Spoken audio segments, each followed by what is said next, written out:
സമാധാനേ വസിക്കും സുമനസാരോരേ സഹൃദയ സഹചരേ നമോഭാഗം.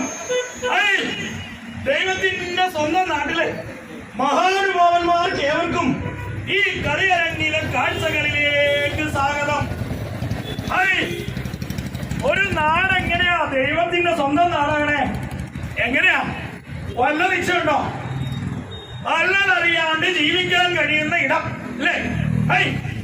ഈ അല്ലതറിയാണ്ട് ജീവിക്കാൻ ഒരു മനുഷ്യർക്ക് എന്തൊക്കെയാ വേണ്ടേ? എന്താ വേണ്ടേ?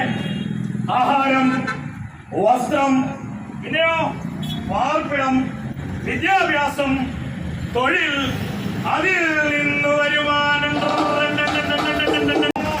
ഇവിടെ ഉണ്ടല്ലോ സുന്ദരി കോമളങ്ങൾ, നരിമണികൾ, എല്ലാവർക്കും സംവരണം.